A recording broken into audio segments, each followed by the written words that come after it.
নমস্কার, welcome to Shukto to সালন।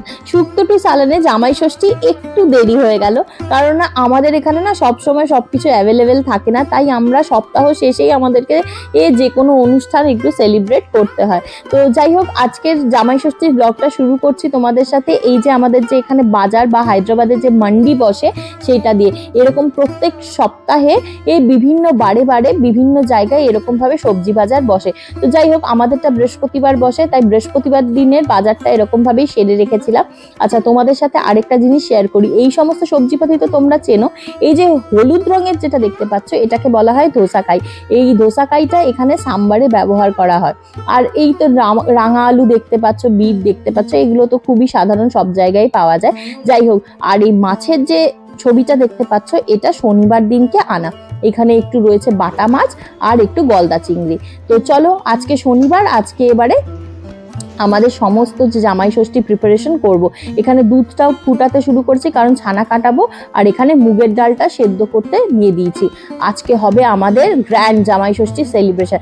না grand না, খুবই সাধারণভাবে, হয়তো অনেকে আরো অনেক বড়ভাবে সেলিব্রেট করে। আমরা যতটুকু পেরেছি এইটুকুই চেষ্টা করেছি। আসলে বাবা মা টাকা পাঠিয়েছিল, তো বলেছিল ওকে ভালোভাবে খাওয়াতে। তো যাই হোক, এবারে মুগের ডালটা দেখলেই তোমরা একটু হলুদ, কাঁচা লঙ্কা, সর্ষের তেল আর গরম মশলা গুঁড়ো দিয়ে সেদ্ধ করতে বসিয়ে দিলাম। এদিকে আমাদের ছানাটাও কাটানো হয়ে গেছে। এটাকে এবারে ভালোভাবে জল ঝরিয়ে 30 মিনিট রেখে দেবো। আর চলো, এবারে আমরা শুরু করি আমাদের পটলের দোরমার জন্য প্রিপারেশন। পটলগুলো তো মোটামুটি এবারে ছাড়িয়ে পরিষ্কার করে রেডি করে নিয়েছি।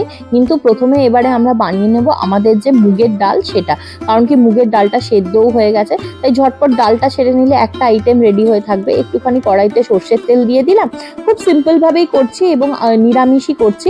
একটুখানি তেজপাতা ফোড়ন দিলাম, শুকনো লঙ্কা ফোড়ন দিলাম, এবারে জিরে ফোড়ন দিলাম, আর একটু দিলাম গরম মশলা গুঁড়ো।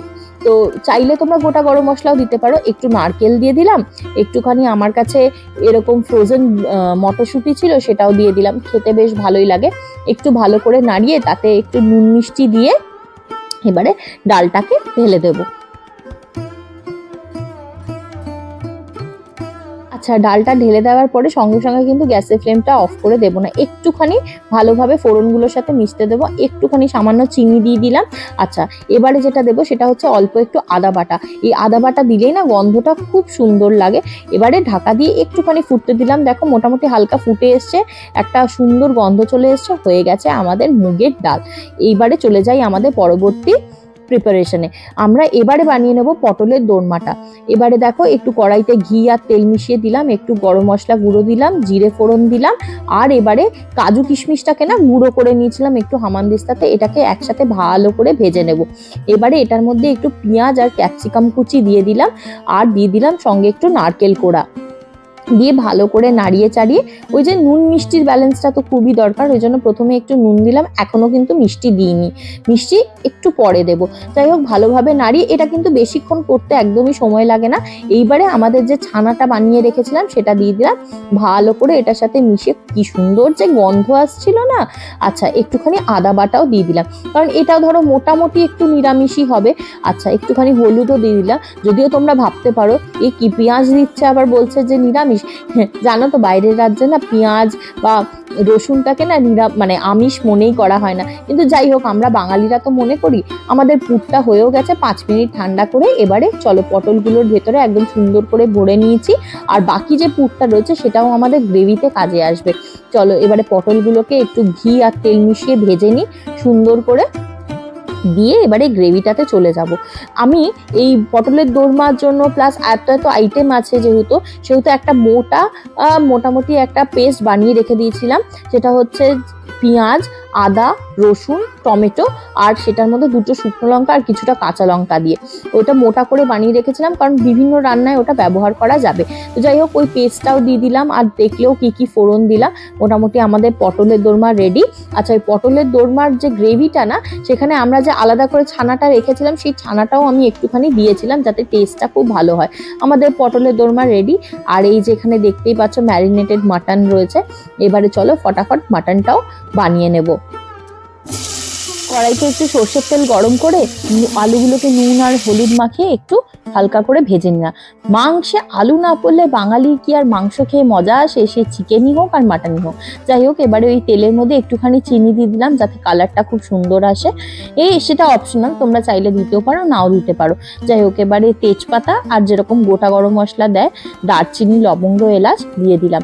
এরপরে ওই যে বলেছিলাম একটা মোটা পেস্ট বানিয়ে রেখেছিলাম, যেটা পটলের দোরমাতেও ব্যবহার করেছি আর এই মাংসেও ব্যবহার করলাম।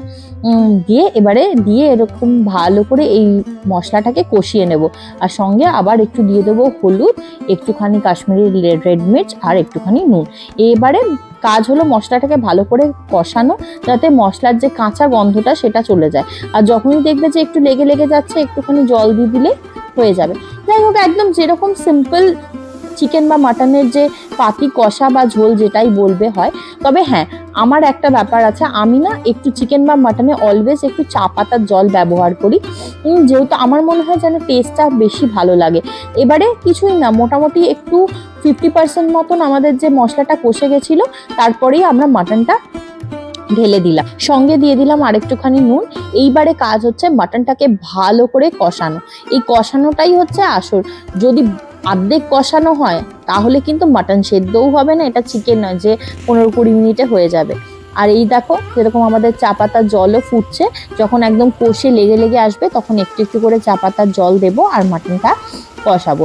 কিন্তু তারপরেও কিন্তু সিটি মারতে হবে, কারণ না হলে মাটন কিন্তু নরম হয় না এখানে। স্পেশালি এখানে, আমি জানি না কেন জলের জন্য হয় না, বা এখানে মাটনের কিছু পার্থক্য আছে কিনা বলতে পারবো না। যাই হোক, এবারে যখন মাটন কষছে সঙ্গে আলুগুলোও দিয়ে দিলাম, যেহেতু বড় বড় ধ্যাবড়া ধ্যাবড়া আলু ছিল, তো সেহেতু আলুগুলো না দিলে ভেতর থেকে সেদ্ধও হবে না। আর দিয়ে দিলাম সঙ্গে চা পাতার জলটা। এবারে ভালো করে মোটামুটি 10-15 মিনিট একটু কষিয়ে নেব, তারপরে দিয়ে দেবো সিটি পড়তে। এই হয়ে গেল আমাদের সিম্পল একদম মাটনের ঝোল বা কষা যাই বলবে। তবে বেশি ঝোল সেদিনকে রাখিনি, কারণ বাকি এত আইটেম ছিল, যদি ঝোল রাখতাম তো ভালো লাগতো না।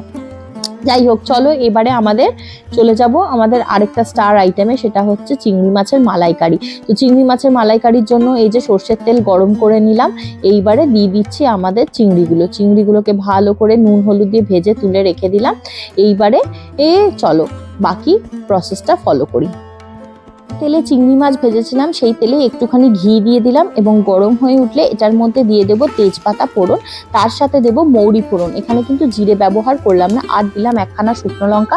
এবারে দিয়ে দিলাম পেঁয়াজ কুচানো আর কাঁচা লঙ্কা কুচানো। একটু ভাজা ভাজা হয়ে এলে দিয়ে দিলাম আমাদের সেই যে মোটা করে মশলাটা বানিয়ে রেখেছিলাম সেটা, এবং ভালো করে একটুখানি ভাজা ভাজা হয়ে যাওয়ার পর এটার মধ্যে দিয়ে দেবো একটুখানি নারকোল, আর তার সাথে দিয়ে দেবো আমাদের যে রেগুলার মশলা, যেরকম ওই তোমার হলুদ, কাশ্মীরি লাল মির্চ আর নুন, এবং ভালো করে কষিয়ে নেওয়ার পর এটার মধ্যে দিয়ে দেবো আমাদের যে নারকেলের দুধটা আছে, এবং নারকেলের দুধটা দিয়ে ভালো করে কষিয়ে আচ্ছা, এটার মধ্যে কিন্তু অবশ্যই দিতে ভুলো না একটুখানি গরম মশলা, তাহলে কিন্তু টেস্টটা খুব ভালো হবে, কারণ এলাচের টেস্টটা খুব সুন্দর নিয়ে আসে।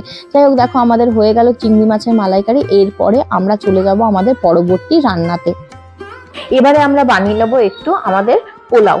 তবে এ পোলাও সে পোলাও নয়, এটা হচ্ছে ফাঁকিবাজি পোলাও। তো দেখতেই পাচ্ছ, কড়াইতে একটু ঘি আর তেল, সাদা তেল আর কি মিশিয়ে নিয়েছিলাম। এবারে এটার মধ্যে একটু তেজপাতা আর গরম মশলা গুঁড়ো একটু ফোড়ন দিলাম, তোমরা গোটা গরম মশলাও দিতে পারো, আর কাজু কিশমিশ দিয়ে দিলাম, আর একটুখানি ফ্রোজেন মটরশুঁটি দিয়ে দিলাম। এবারে ভালো করে নাড়িয়ে নিলাম, নাড়িয়ে একটুখানি বাসমতি চাল দিয়ে দিলাম। হ্যাঁ, আমাদের বাসন্তী পোলাওতে যেরকম গোবিন্দভোগ চাল ইউজ হয়, এখানে বাসমতি চাল একটু দিলাম, একটুখানি ফুড কালার ইউজ করলাম, আমার কাছে ছিল, অপশনাল, তোমরা চাইলে নাও ইউজ করতে পারো। আর একটুখানি নুন দিয়ে এবারে ভালো করে 2-3 মিনিট মতন চালটাকে ভেজে নিয়ে, এবারে চাল দিয়েছি যেহেতু 3 কাপ, 6 কাপ মতন জল। আচ্ছা, আমার কাছে একটু দুধ ছিল, তো দুধ আর জল মিশিয়ে আর তার সাথে একটু জাফরান মিশিয়ে দিয়েছিলাম যাতে গন্ধটা খুব সুন্দর আসে। এরকম ভাবে 6 কাপ দুধে জলে মিশিয়ে জাফরান দিয়ে এবারে সিটি মারতে বসিয়ে দিলাম। সিটি কটা হবে? 2টো সিটি। যা মানে এই পোলাও, ফাঁকিবাজি পোলাওয়ের মাপটা হচ্ছে যা চাল নেবে তার ডাবল হবে জল, আর তার সাথে সিটিটা হবে মাত্র 2টো, কারণ 2টোর বেশি যদি সিটি লাগাও তাহলেই কিন্তু পোলাও গলে যাবে। যাই হোক, তো সিটি 2টো দেওয়ার পরে মোটামুটি 10 মিনিট রেস্টিং টাইম দেবে, আধ ঘন্টা ছেড়ে দিও না, তাহলে কিন্তু পাক হয়ে যাবে, সেই ঝরঝরে ব্যাপারটা থাকবে না। 10 মিনিট বাদে প্রেসার কুকারে যতটা প্রেসার রয়েছে বাকিটা বার করে দিয়ে হয়ে যাবে পোলাও। যাই হোক, এবারে দেখলে ভাজাগুলোও ভাজছি। এই যে আলু ভাজা করেছিলাম, এবারে একটু বেগুনিও করলাম, আর সঙ্গে ছিল ম্যাঙ্গো কেসার রাবড়ি। যাই হোক, আমাদের মোটামুটি সব রান্না বান্না হয়ে গেছে। চলো এবারে অর্ঘ্যকে সাজিয়ে গুজিয়ে খেতে বসিয়ে দিই। যদিও আমাদের কিন্তু খাওয়া দাওয়াটা হয়েছিল রাত্রেবেলা, কারণ কি সকালবেলা ওর অফিস ছিল, তো সম্ভব হয়নি। তো দেখতেই পাচ্ছ এখানে 3 রকমের ভাজা, আলু ভাজা, বেগুনি আর বড়ি ভাজা দিয়েছি। এদিকে ভাত আর পোলাও একসাথে দিয়েছি। এদিকে হচ্ছে তোমার মুগের ডাল, পটলের দোরমা, এদিকে আছে হচ্ছে চিংড়ির মালাইকারি, ওদিকে আর একটু আছে মাটন কষা, আর এদিকে আছে ম্যাঙ্গো রাবড়ি, আর পাশে আছে দই, আর এখানকার এক রকমের মিষ্টি, আর পাশে একটু আম লিচুও সাজিয়ে দিয়েছিলাম। যাই হোক, ব্লগটা কিরকম লাগলো প্লিজ জানিও। ভালো লাগলে লাইক, শেয়ার আর সাবস্ক্রাইব করতে ভুলো না। দেখা হচ্ছে তোমাদের সাথে পরবর্তী ব্লগে। ততক্ষণ নিজে পেট আর মনের খেয়াল রেখো। আজকের জন্য এইটুকুই, টাটা।